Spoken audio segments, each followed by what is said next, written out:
Hi guys! Welcome dito sa The Sun Tarot. Ang reading nito ay for collective for anyone who can resonate sa reading nito. This is a general reading and a collective reading.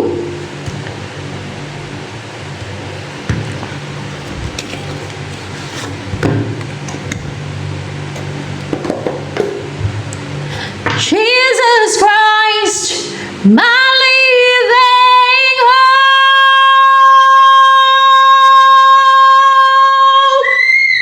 Uy, tamad mo kumanta. Tig-ik lang ah. Your energy at this time, napagod ka kalaro plangga.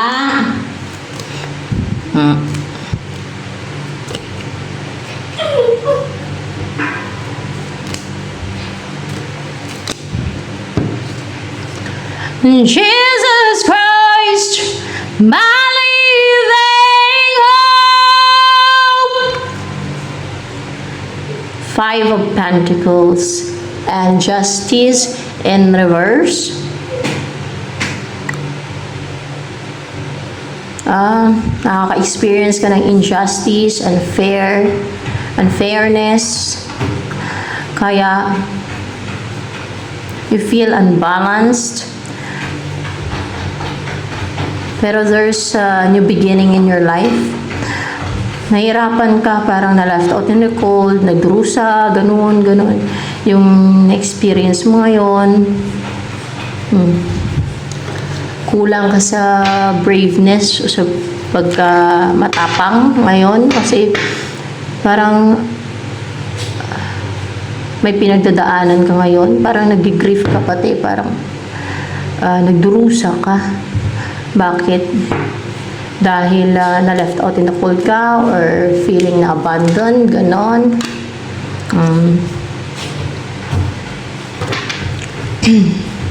Hallelujah!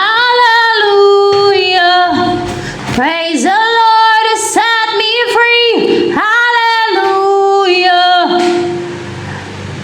Death has lost its grip on me.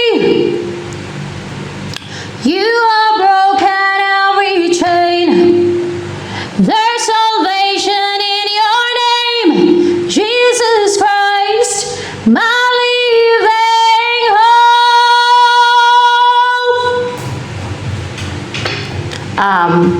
Ano pa? Five of Cups. Ay, talagang emosyonal. Nagluluksa ka nga guys eh. Kanina pa yan, nakikita ko dyan sa card na nagluluksa ka.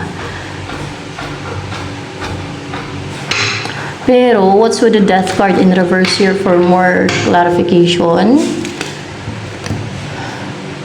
Nawala na yung devil sa buhay mo. Mag-umpisa na yung buhay mo na walang influence. Wala nang devil na nang bablock sa way mo, na humadlang sa'yo, na namimisti sa'yo, na nang-harm sa'yo, wala nang mga, evil forces in general. Hindi, devil lang yan, devil, at mga demonyo, mga ganon. Mga devil at demonyo, na yan. Kasi pwedeng, meron pang ibang evil forces iba-iba yan Devil yan. At yung mga inutusan nilang mga demonyo na wala na yan. Yung umpisa mong buhay, wala na mga devil, wala na demonyo, ganun. Maaaring na-surpass mo yung challenges na dapat mong pagdaanan. Na tinetem ka ng devil, na sinususulan ka nila. Ngayon ay hindi ka na nagpapasulsul, so the devil will go away. Kasi alam nila hindi ka masususulan ng mga nila. Ano pa? Huwag makulit bata. Ayaw ba? Kaya,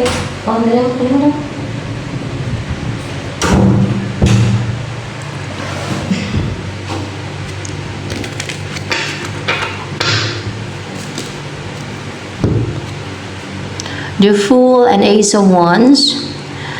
Maging energetic ka na nito at parang fearless ba? Fearless ka na wala ka ng pangamba sa iti-take mong path, sa umpisahan mo, sa mga ipupursu mo, sa pagtitake mo ng risk. Wala nang mag-hold back sa'yo, wala nang magbablock, wala nang hadlang, wala nang mag-inflict sa'yo ng fear.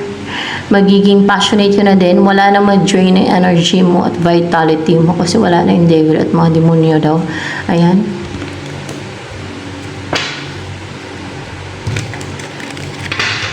Kahit sino, guys, ay, di ba, kahit si Jesus Christ nga noon, sinusulsulan ng devil pero hindi nagpapasulsul sa devil kasi alam niya yung devil ay sinungaling.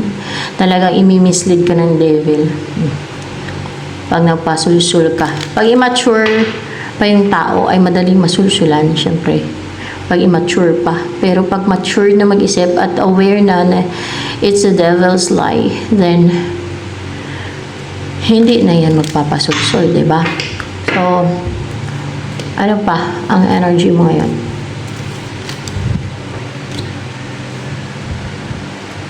Magsisimula na maging active ka,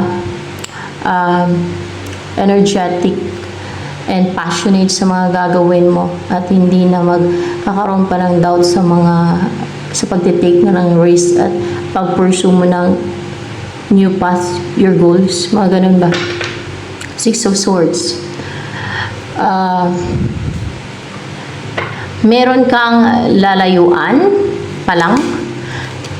Hindi. Meron kang nilalayuan o iniiwasan. Meron kang nilalayuan or iniiwasan to, guys, para peaceful yung isipan mo.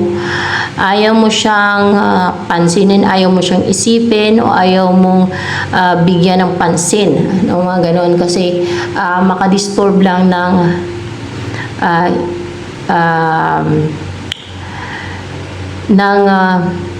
isipan mo. Ma-stress ka lang. Ano yan yung ayaw mong pansinin, yung devil? Oh, yung devil. That's why. Mag-umpisa na wala na yung devil yan sa path mo. So, umpisan mong path kasi you're starting to reject the devil, no? Na iniiwasan mo siya, ayaw mo na siyang pakinggan, ayaw mo na siyang pansinin, ayaw mo nang pansinin yung mga sulsul niya sa'yo kasi aware ka na kasi nungalingan niya lang yan. Kunwari, sulsulan ka niya na, Diyos, ang may gawa niya ng mga nangyari sa buhay mo, na iniwan ka ng person mo, siya may ano niyan. Mga ganun ba? O yung kapwa mo na yun, ay mainggit ka dyan, o gawan mo ng witchcraft, batuin mo ng palipad hangin. O kaya, ay, bulungan mo yung picture niya. Kasi, lahat na lang nasa kanya. Mga ganun ba? Kasi, unfair. Siya mas sigit kaysa sayo, madaming mas lamang kaysa sayo. O mga ganun ba? Ganun yung susunod ng devil. Ngayon, o kaya ay susunod ng devil na sisiraan yung wala namang ginagawa sa'yo, pwede din na. O yung Diyos din talaga, yun ang number one nilang sinisiraan sa tao para magkamuhi yung tao. Parang magkaroon ng pagkamuhi yung tao. Ganon. O kaya ay demonyo yung sent nila sa tao para sulsulan yung tao, para manipulahin yung utak ng isang tao. Para maguluhan, para malito, mga ganon ba?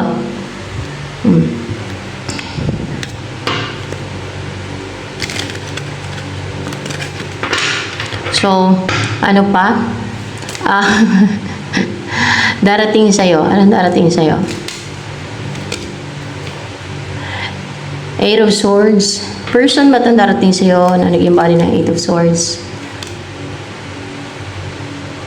Maybe it's a person. Eight of Swords. Seven of Pentacles. Nag-overthink to. Parang pagod yung isipan niya, na-stress ka, kaisip. Well, it's Eight of Swords. Nire-restrict niya yung sarili niya. Pinipigilan niya yung sarili niya. Parang kinukontrol niya yung sarili niya na mag-take na action. That's why, ano pala tong tao na to. Hindi siya na-stress na iba kasi dito eh.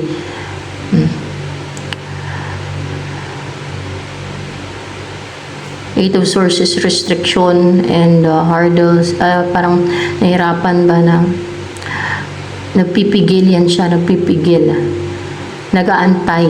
Pero nahirapan to habang nagpipigil at nag-aantay. Pinipigilan niya yung sarili niya, kinukontrol niya yung sarili niya. Siya yung may hawak ng, parang sa Cinderella, nung pair of shoes mo, nasa yung isa, sa kanya yung isa. So, ibig sabihin, itong tao na to nag-aantay na kung kailan kayo pagsamahin, magkita at pag-united. Ayan. Yan ang darating sa'yo. Anong gusto sabihin sa'yo ng person na to na darating sa'yo? Three of Cups. What's with the Three of Cups in reverse here for more clarification?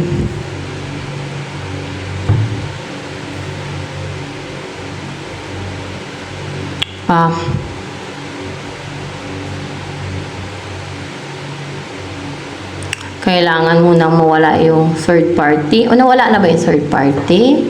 With the Three of Cups. Nawala na daw yung third party. Kaya,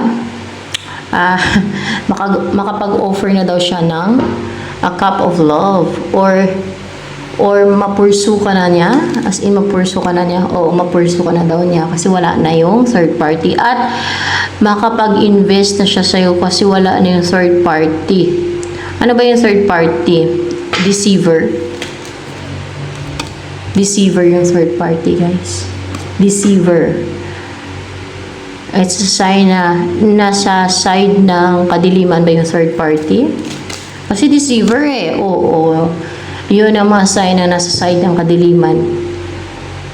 Kasi deceiver, ano ba yung devil, di ba? Deceiver, liar, manipulative. So, pag ang isang tao, deceiver, liar, manipulative, alam niyo na kung saan side siya. Unless lang kung mag-decide siya na baguhin yung sarili niya.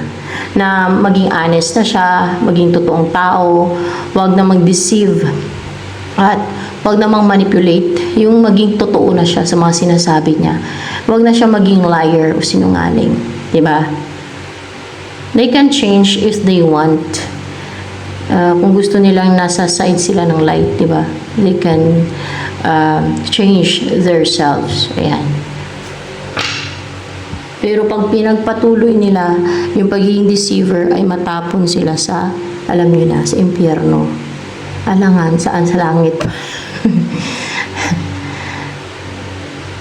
Alam niyo mga deceiver, mapanlin lang, at yung manipulative, mapang manipula, sinungaling, liar, mga ganun, liar is sinungaling. Basta may mga sign na yung mga taong hindi mapagkatiwalaan, masyadong matrix, masyadong mga deceitful, mga ganun ba yun, mga deceiver, guys. Sinungaling yan, kadalasan ng mga deceiver. They can change if they want to be safe, no? Pero kung hindi nila inaalala yon, o ayaw nila magbago because they love and enjoy what they're doing to deceive others for their benefit, then it's their choice, no? In life, alam naman nila kung ano yung kahantungan nila afterlife pag pinagpatuloy nila. It's their choice.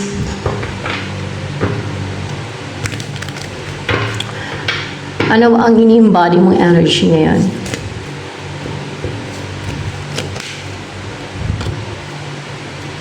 Kahit ako, sinusulsulan ako ng devil. Mas lalo nga yung mga, may mga mission, at yung may mga destiny, at yung mga nasa side ka ng light, yun ang ina-atake ng mga evil forces, lalo ng mga devil. Pag alam nila na mayroong mga mission, yan ang number 1 na ina-atake nila. Hindi lang demonyo na atake dyan. Sila mismo. Kasi mahirapan sila eh. Kasi meron din kasing bantay. Meron din kasing merong napuprotekta din ng may mga mission, gano'n, ng mga may destiny. At Inaalaw lang yan sila na mag-temp, para mas lalong lumakas, yung may mga misyon para mas lalong maging matibay at matatag at maging strong. At yung hindi na matablan, hindi na tatalab yung mga ginagawa nila against sa may mga misyon, ganun. Pero yung demon na yan, yun yung inuutos ng mga devil. Inutusan niya sila ng mga devil na pumasok sa mga tao. Pero once a devil ang umaatake sa iyo, yung totoong devil na talaga, ibig sabihin may mission ka niyan, may purpose, spiritual mission yun. King of Air. Hindi nila atakihin yung mga evildoers, yung mga masama at yung mga greedy. Basta yung mga masama at evildoers ng mga tao. Hindi nila atakihin yan. Bakit? Anong sagot ng devil daw dun sa nagtanong sa kanya? Pare ba na tanong? Friends niya daw yung mga yun. Oh. Bakit niya atakihin? Bakit nila atakihin? Kasi mga friends na daw nila yung mga yun. Mga friends daw nila yun.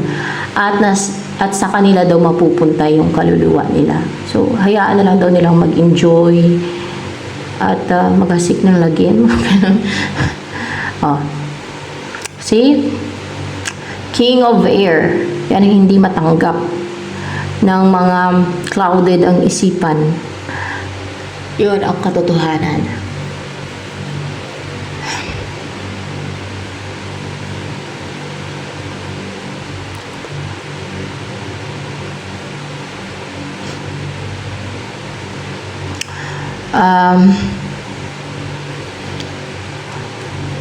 Clear and sharp yung mind mo. Malakas din yung intuition mo pagkaganto ha. Yung crown chakra mo, your third eye chakra. Oh, very sharp and clear, and your throat chakra is also active. Pagkaganto na ganyan yung clear yung lahat ng chakras mo yun eh. Once na clear yung or active at powerful yung crown chakra mo, lahat ng chakras mo ay clear. And walang blockage. Ganon daw yun eh. Kaya naiintindihan mo yung mga guide na nag-guide sa'yo kung merong mga nag-guide sa'yo.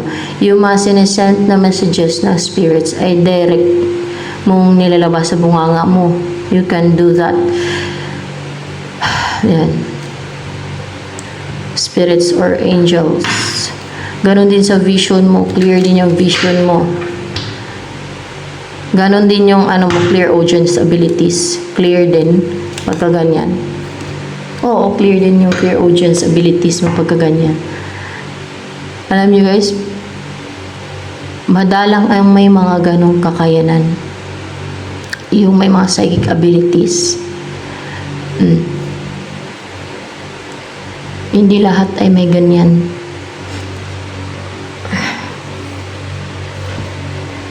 And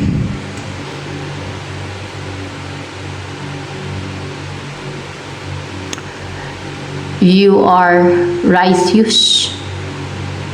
Ano ba tong card na to? It's a sign of righteous, no person, a righteous person. Oo. You're a righteous person. Alam niyo yung righteous? Kailangan ko pa ba explain sa inyo yun? Alam niyo na siguro yun. Search nyo na lang din sa Google. Pero I will try to explain it to you. Yung righteous na tao ay sumusunod sa utos ng God. Yun. Kung ano yung nakalagay sa Biblia. May sinabi, huwag ka magnakaw. Hindi ka magnanakaw kasi masama daw yun eh. Di ba? Huwag ka man lansi. Huwag ka man lamang sa kapwa mo. Susundin mo yun. Hindi ka man lalansi, hindi ka man lalamang kasi maging unfair ka. Masama yun. No? Ganun ang righteous. Iiwasan mo yung paggawa ng masama. Hindi ka magiging unfair sa kapwa mo, sa ibang tao. Magiging fair ka eh, pag righteous ka, fair ka. Babalansihin mo muna kung tama ba o mali. So pag alam mong mali, hindi mo gagawin.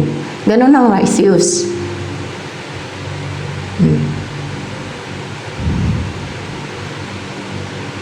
May sense of right and wrong ka rin pati. You are fair, just, justified.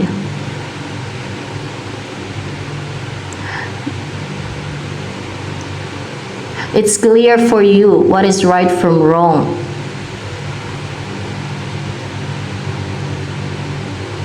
You know how to judge. Pagka ganyan. Dahil marunong ka magtimbang-timbang. You have a good judgment. Pagka ganyan. See?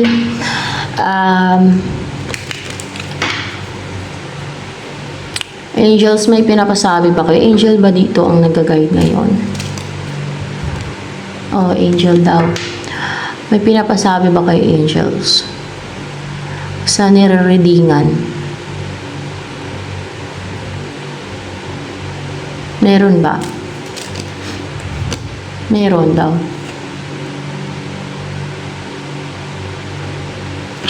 I hear love yourself. Yan, ganyan ang example ng clear audience maririnig mo yung sinasabi ng spirit sa'yo. Pero yung mga walang clear audience ay hindi nila maririnig yan. Yung sinasabi ng spirits or angels or kung sino may nag-guide sa kanila, hindi nila maririnig yan, guys. Yan ang sign ng clear audience. You will hear or kaya sa isip mo, maririnig mo sa isipan. Pero pag clear audience, sa tenga mo talaga yan, maririnig mo. Hindi sa isipan mo. Iba naman yung sa isipan mo. Gina-guide ka din yan sa isipan mo. Pero iba yung clear audience. Sa tenga mo yung maririnig mo. And ayan, tuturuan ko yung kung ano yung clear audience yung mga psychic abilities. Ganun yun ang sample ng clear audience. Love yourself. Pero don't be selfish. Actually, fair ka, alam mo naman ang what is right from wrong eh. Siguro masyado ka naging selfless minsan. Yung ganun. Or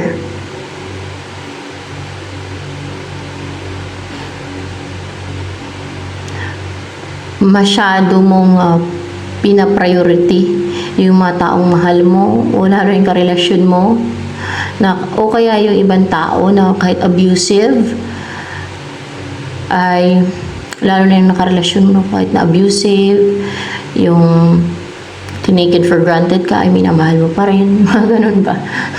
So love yourself daw. Huwag mong hayaan na yurakan yung pagkatao mo. Huwag mo hayaan na put a healthy boundary, no? Huwag mo hayaan na yun lang yun, put a healthy boundary na hindi mo iba-block mo sa buhay mo, maglagay ka ng boundary, iba-block mo yung mga tao sa buhay mo. Pwede din na i-block mo sa Facebook, no, kung abusive at kung abusado at tinitaken for granted ka, tinitake advantage ka ng person mo, mga ganun ba na example. Pwedeng i-block mo sa Facebook o i-block mo sa buhay mo. Na-out na siya sa buhay mo, ganun ba? Na hindi mo inaalaw yung mga ganung tao na hindi maganda yung trato sa'yo.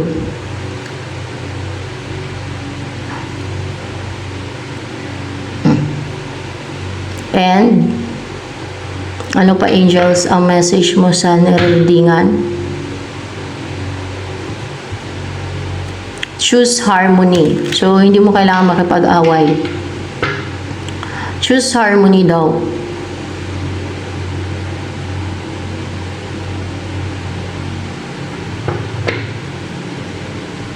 Yung harmonious yung relationship mo with other people. So kung merong mga abusive, block mo lang sila. Wag ka nang makipag usap, mga ganon, kasi may mga problema yan sila. May mga problema na gusto nila ibuhos sa'yo. Ganon yun eh.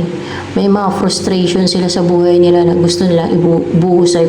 Kunwari yung bully ng mga tao. Mga problemadong tao yan.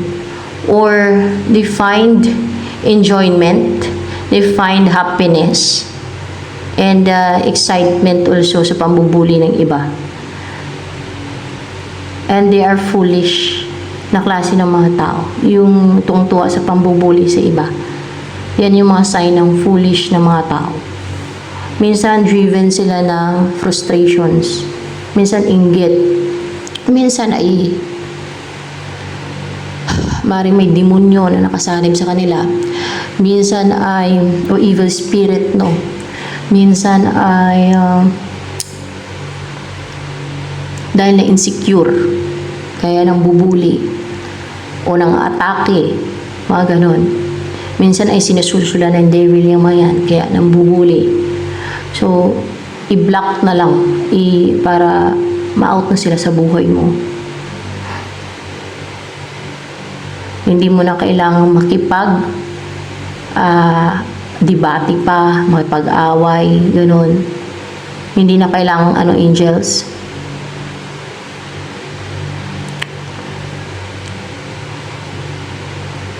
Hindi na kailangang pansinin mo.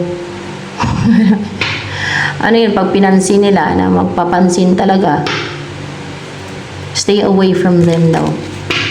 Yun ang sample ng clear audience, sa maririnig mo yung sinasabi nila. Pero hindi katulad ng boses ng tao, yung maririnig mo. Hindi ganun. Iba siya, guys. Pero maintindihan mo. Para bang yung sa mga duwende na makipag-usap yung mga duwende sa mga tao na kaibigan nila, parang mabilis na maintindihan ng mga kaibigan nila kasi parang binabasbasa nila yan para maintindihan ng mga taong kaibigan nila eh. Ganon yun eh, yung napanood mo sa mga ghost hunter. Pero iba naman yung yung angels mag-guide,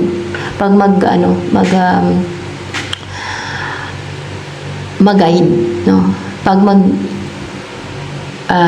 sabi sa tenga mo, iba yun, iba sila.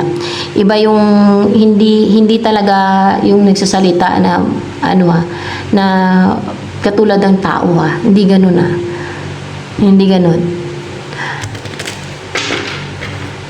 Actually, yun sa akin, exercise, parang dinidevelop ko pa lang. Parang sinasanay ko yung sarili ko na matutunan na actually, naririnig ko yung mga nila, yung mga guide nila. Pero, yung iba kasi yung mahahasa siya ba, yung ganong kakayanan. Yung ganon. So, you can also do that, nahasain nyo yung inyong mga kakayanan kung mayroon kayong mga ganyan. It's psychic ability kasi yun eh. One of a psychic ability.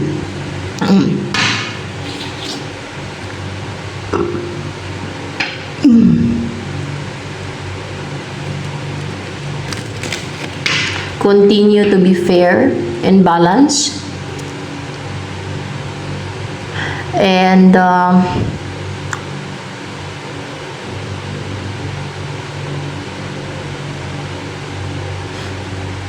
you have the strength of mind now. You are an intelligent person.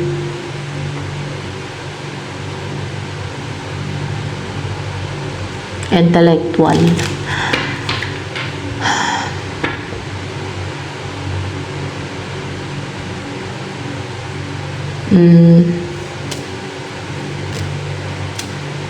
Your person is becoming brave. O brave na siya na mag-invest sa'yo, na mag-reach out. At magbigay ng atensyon sa'yo. At ang mag-effort na sa'yo. Ang mag-umpisa yan sa pag-reach out. Mag-reach out siya. Yung third party ay deceiver daw yun. So, maaaring nadala yung person mo sa pang-deceive niya. Sa manipulation niya. You know, yung mga taong deceiver ay pretender yan. Yan ang number one ng mga pretender. May false mask. Nag-wear ng false mask. They pretend to be somebody.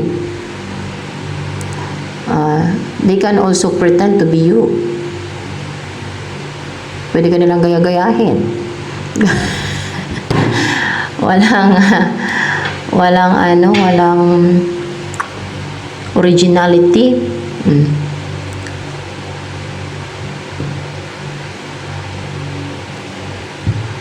Sa kadiliman nga daw yung third party na yan kasi deceiver, liar, manipulative. Alangan sa sa side ng light doon pala sa sinungaling, manipulative, deceiver, Klaro na yan pag mga ganun yung tao ay nasa side ng kadiliman yan. Pero pwede pa silang magbago. Pagbaguhin nila yung sarili nila. If they choose on the right path. If they choose to change. Nabaguhin yung sarili nila. Na gawin ng honest yung sarili nila. Huwag na maging deceiver. Huwag na maging manipulative. No? Huwag nang magsinungaling. Huwag na maging evildoer. Yan ang kadalasan ng mga evildoer at walang sense of right and wrong yung mga kaya nakapagsinungaling at nakapang-deceive. Akala pa ng mga yan wise sila pero hindi po wise yung mga yan. They are foolish. Baliktad. Yan yung mga klase ng tao na sanay magsinungaling, mag-deceive pati yung sarili nila ay paniniwalain nila sa kasinungalingan nila at sa mga ginagawa nilang tricks na para they feel good. They think good and about themselves. That they're doing what they're doing is right. Not wrong. Ganun yung mga yan eh.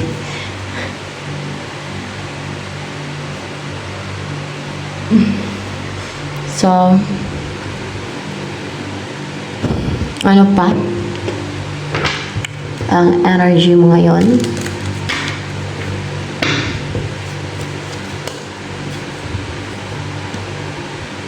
Yun yung mga tao na hindi din marunong maawa.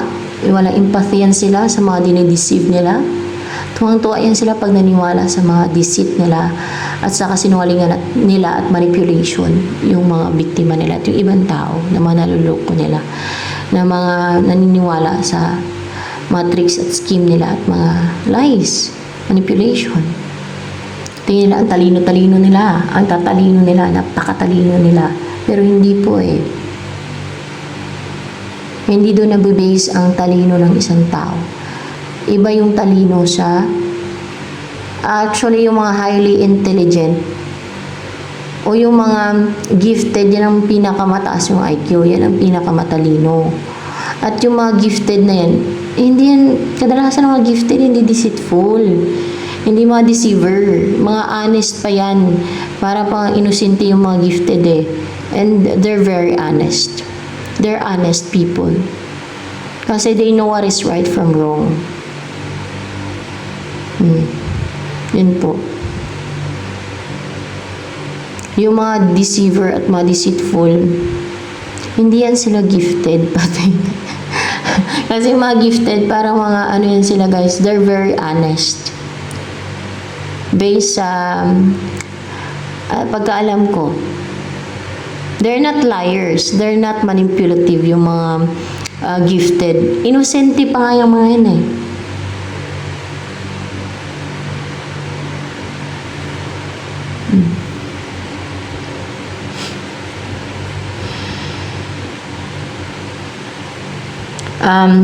Queen of Earth. The more na foolish ang isang tao, the more na sinungaling at trickster. The more na wise ang isang tao, the more na totoo siya makipagkapwa-tao. The more na totoo siya, really siya.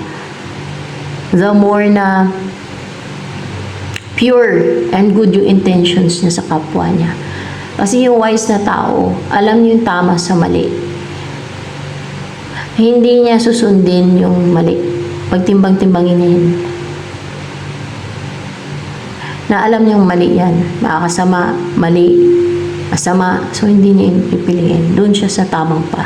Ganyan na yung wise. So, yung mga deceitful naman, doon sila sa maluwag. Yung mga foolish, doon sila sa maluwag.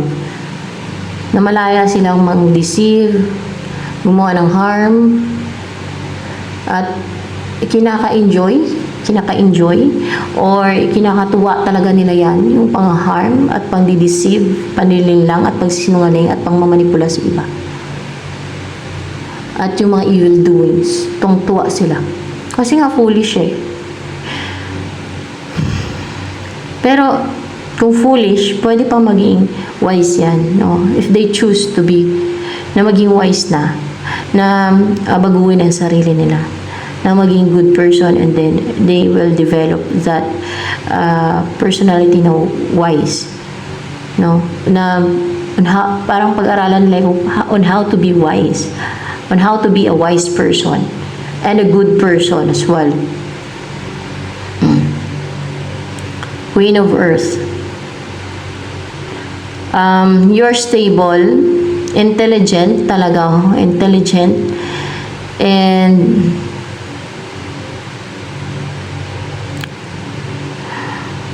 comfortable sa kung ano ka ngayon. Ibig sabihin, hindi ka anxious.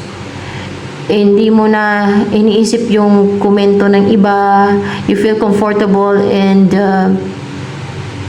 relaxed, stable, secured in your own energy. Ganon pag mga ganito.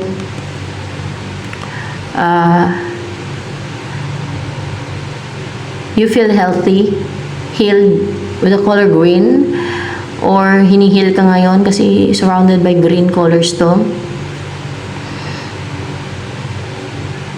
Your mind is calm, hindi anxious ngayon. The stone na nasa parang parang musagit, parang gano'n. Nakaka-calm yung musagit niya. Nakaka-heal yung stone na yun, guys, yung musagit. Yan ang bato na based sa research ko nun pa yun. Yung meaning niyan, yung benefits niyan ay ayan yung binabaon ng mga farmers sa lugar yan, sa kanilang taniman para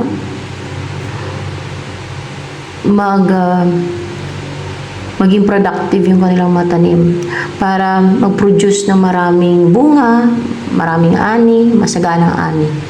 Ganon. It's for it's the stone for farmers.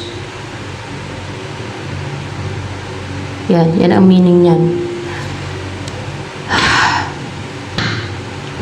Meron pang isa, 3 agate, pero parang yun siya parang meron ako dito mga ganyan kasi no. Andun yung slope.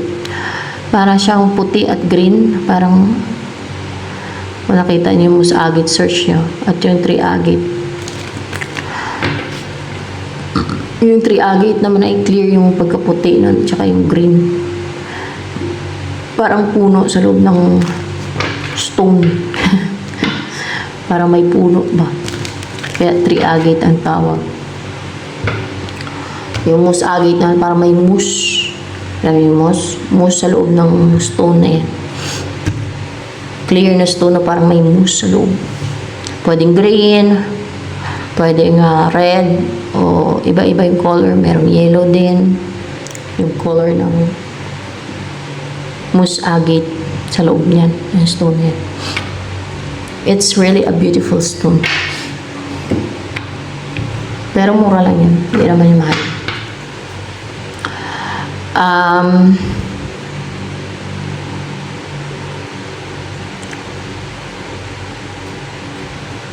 Ano pa? Ang energy mo ngayon.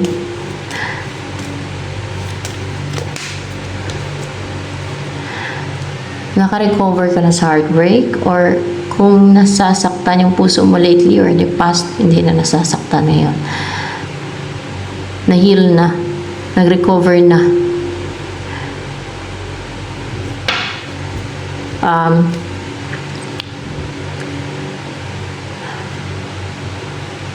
Ano yung iniisip ng person mo na to? Yung 8 of Swords na person mo. Ano yung iniisip ng person mo na 8 of Swords sa'yo ngayon?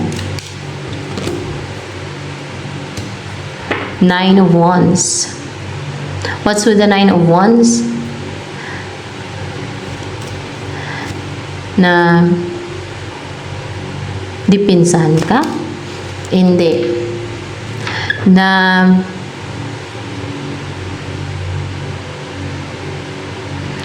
maglagay muna ng boundary, ng wall? Hindi eh. Na i-restrict muna, pigilan niya muna yung sarili niya. Ayaw, napigilan niya muna yung sarili niya na maging guarded muna siya. Na hindi muna siya mag-ano sa'yo ba? Kasi lumabas na to. Hindi na muna siya mag-reach out sa'yo. Mag-antay muna siya. Bakit? Bakit daw mag-antay muna siya? Dahil hindi pa tamang panahon? Hindi pa tamang panahon? Dahil hindi pa tamang panahon, guys. Na magkaroon ng new beginning sa inyo o magkita kayo.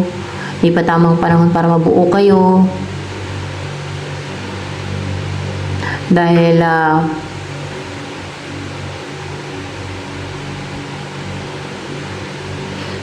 kailangan muna niya mag-heal. Hindi. Dahil anong reason?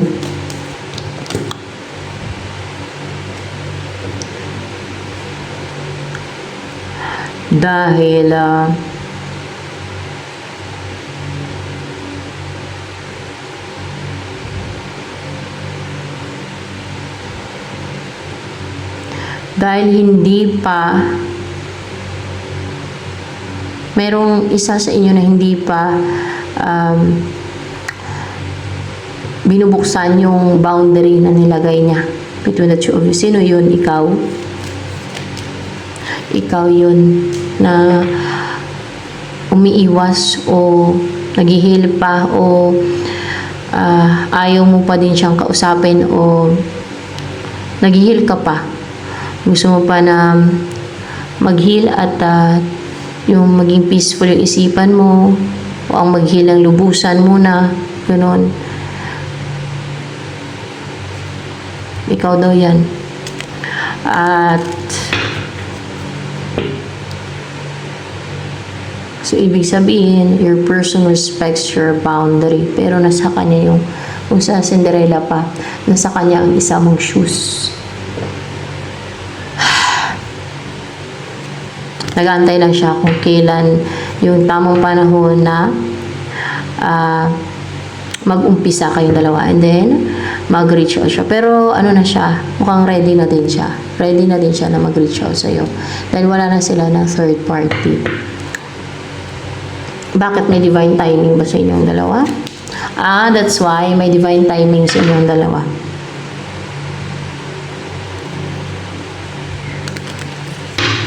So, ibig sabihin, tinatimingan niya din.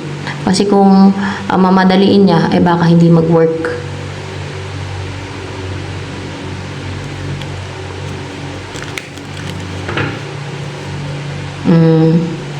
Message na angels for you.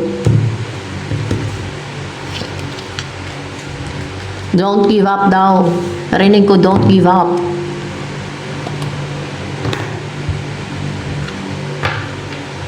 Sa kahit ano. O sa connection ninyo. Pero, nasa inyo pa rin yan ha. Message ng angels for you. Do some research o maybe sa goals mo. Don't give up on your goals. Believe in yourself pagka ganun no. Na ma-achieve mo yung mga goals mo sa buhay. Kunwari, pangarap mo o goal mo na gumanda yung buhay mo, maging stable ka na financially, na maging masaya din yung buhay mo, na you will live a life na wini-wish mo, na peaceful, stable, abundant, and blissful, mga ganun ba? Do some research. You need more information about the situation. Look into it further before proceeding. Kailangan mo ng maraming information tungkol sa situation na to. Tingnan mo muna ng malawakano bago mag-proceed. Kasi kailangan mo muna siyang pag-aralan. Kailangan mo munang mag-research muna. Ano pa? Baka gusto mo magtayo ng business o kung ano man yung i-pursue mo, ay pag-aralan mo muna. O baka may nag-aalok sa'yo ng opportunity, baka scam, o may nag-aalok sa'yo na mag-invest ka sa company nila, ay baka scam yan. Pag mga ganun pa naman ay mga kadalasan scam yan. Maliban lang kung sa PSE ka, sa stock market talaga mag-invest, ay hindi yun scam, no? Huwag ka lang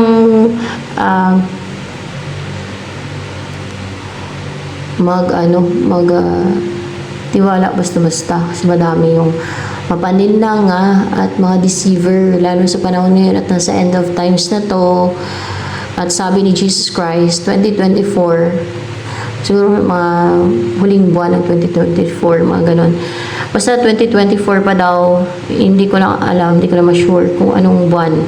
Anong buwan ba ng 2024 yung nag-umpisa yung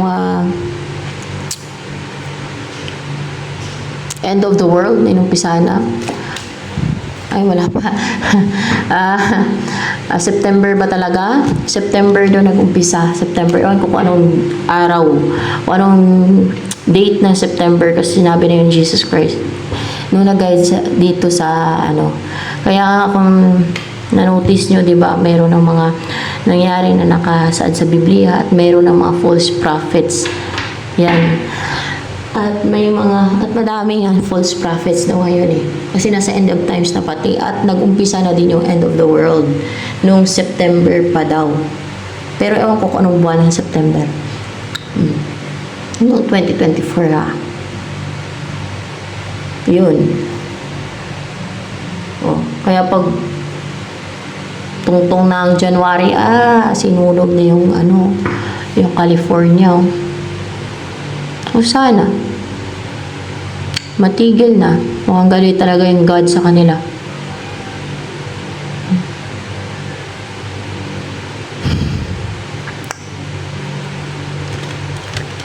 Ewan ko, natigil na ba? Sana. Kasi kawawa yung mga hayop. Alam niyo guys, yung kinakawaan ko. Yung mga hayop na nadadama, yung mga nasa gubat ng mga hayop at yung mga aso, pusa. Yung mga alaga ng mga tao, yun talaga kawawa dun Kasi mainosente yung mga hayop Yung mga uugod-ugod na matatanda, nakakaawa din. Pero, ewan ko lang kung mabuti o masama ba yung mga pinagagawa nila nung kabataan pa nila. Dapat ay magbalik loob sila sa God, sa Diyos. Ganun. At mag-repent and then baguhin nila yung sarili nila. Para namumuhay na kasi sila sa kasalanan at evil doings. Minamak pa nila yung God.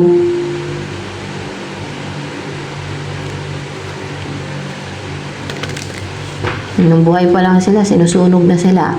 Yung lugar nila. Paano pa afterlife? So, dapat mag-repent na sila at magbago. So, yan.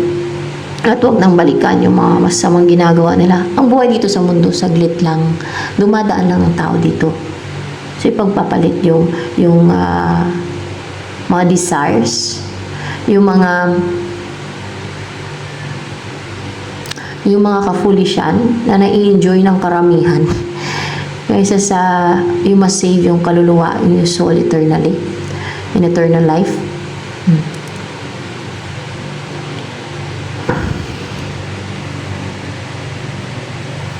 So, ano pa? Magaling mag-trick at magaling mangmanipula at manulsul ang mga devil. So, yung mga tao, ibang tao ay nasulsulan yun. No? Kaya ganun. Minsan yung mga gumagawa ng kapistihan at panalbahi sa buhay ng isang tao ay gawa ng devil yan. Pwedeng gamitin niya din yung masasamang tao, evil na tao. Yung mga witches para salbahiin ka, para i-harm ka. Tapos, susulan ka na nila. Hinayaan ka ng God, pinabayaan ka ng God. Siya yung may gawa niyan sa'yo. Diyos ang may gawa niyan sa'yo. Hinayaan ka niya yung magkaganyan, salbahiin ka ng mga ganyan. Pero, Ang totoo, scheme nila yan para lumayo yung loob mo sa God. Para kamuhian mo yung God. Yan po yun, ha? Ayan.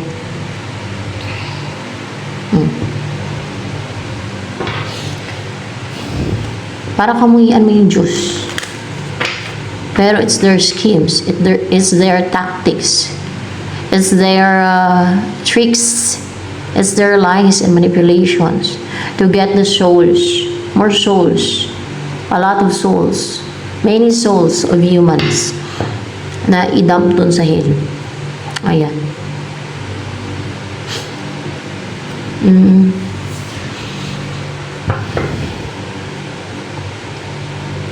Ano pa?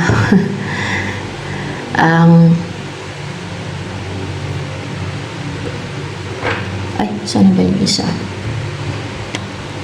Ano ang wish mong mangyayari na?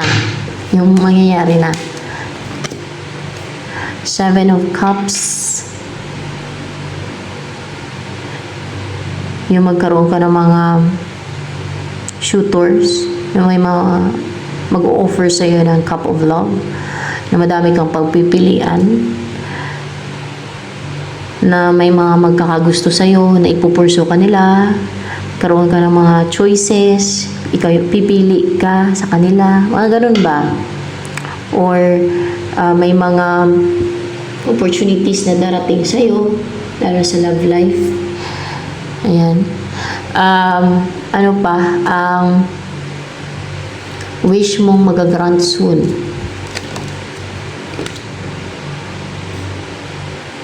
The Empress in reverse. Ano to Empress in reverse na yun na wini-wish mo magagrant soon din? Wish mong person to? Yan yung gusto mong person? Hindi. Ito ba yung third party? Na Empress. Siya yung third party, guys. Siya yung third party na nasasaktan ngayon, na para siyang nadodrone, nadodrown. Alam niyo, para nalulunod sa emosyon niya. Nasasaktan, umiiyak, nagiging emosyonal, nadodrown, para nalulunod sa emosyon niya, sa negative emotions niya. Kasi diba, naghiwalay na. Wala na yung third party doon, naghiwalay sila nung person na to. Ay, yung person mo na to. Ay, impress yung kanyang, na ma-reveal yung kanyang, guys. Yung buhay nito ay maganda, guys, ha? Parang buhay na wini-wish niya. Siguro sa financial, material, parang namumuhay siya ng wini-wish niya. Maswerte siya sa kapirahan. Bakit? Bakit maswerte siya sa kapirahan kahit deceiver to?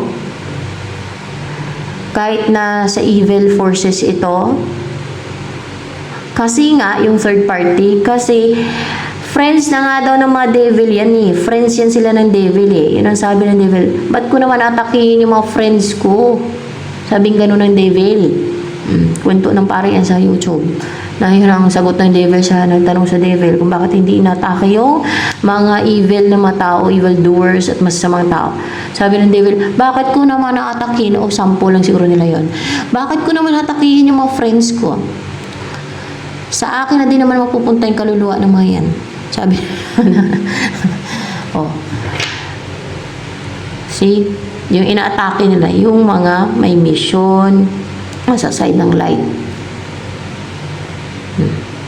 Ganun yun. Hayaan nila yan. O baka i-bless pa nga nila yan eh, ng maraming kayamanan eh. Hanggang mag-enjoy ng fame, kayamanan. I-bless lalo yan sila ng mga devil para mag-enjoy sa kayamanan, sa material wealth, sa fame, lahat ng magandang buhay. Ganun ba? Pero bakit nasasaktan to? Kasi naghiwalay na sila eh. Wala na sila ng person mo. Kaya nasasaktan siya ngayon. Pwede may mga humahanga dito sa third party na yan, Dahil Ang ganda ng buhay niyan. Ang madaming nag-wish ng buhay ngayon ng third party na yan. Madaming nag-wish.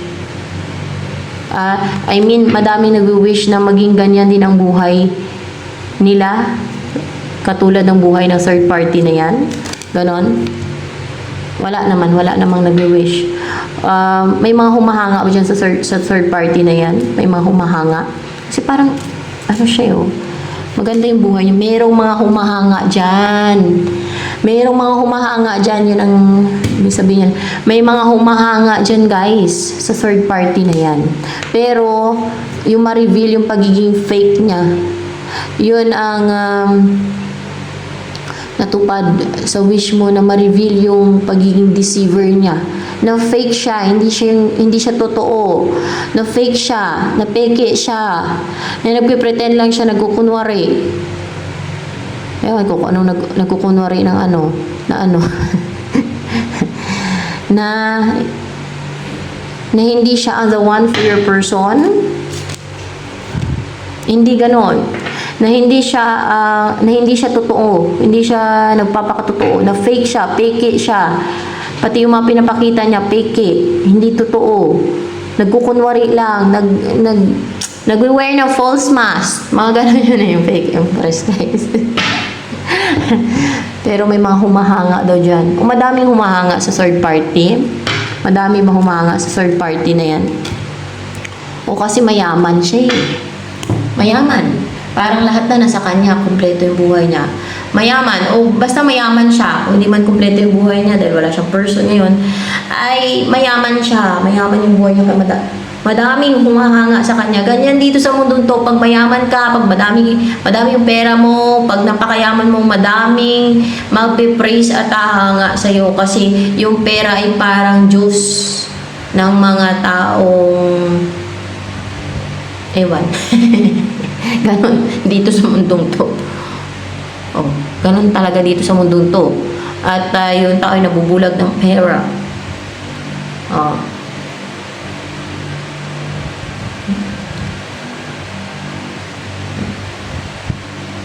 Tingin ng mga tao pag marami kang pera, blessed ka, you're blessed by God, pero hindi yun ang ibig sabihin. Hindi yun. Kadalasan baliktad pa. Dahil ang kayamanan ay galing sa devil, sa diablo. Ibig sabihin, pwede nilang sabihin na Diyos ang nagbigay sa kanila ng kayamanan. Pero, hindi mo lang alam, for sure, kung saan ang galing yung kayamanan. Maliban lang talaga sa mga taong nagsikap talaga na pinaghirapan nila. Pero, hindi mo alam, yung iba ay nagbinta ng kaluluwa o devil na nagbigay sa kanila ng kayamanan na yan. Dahil,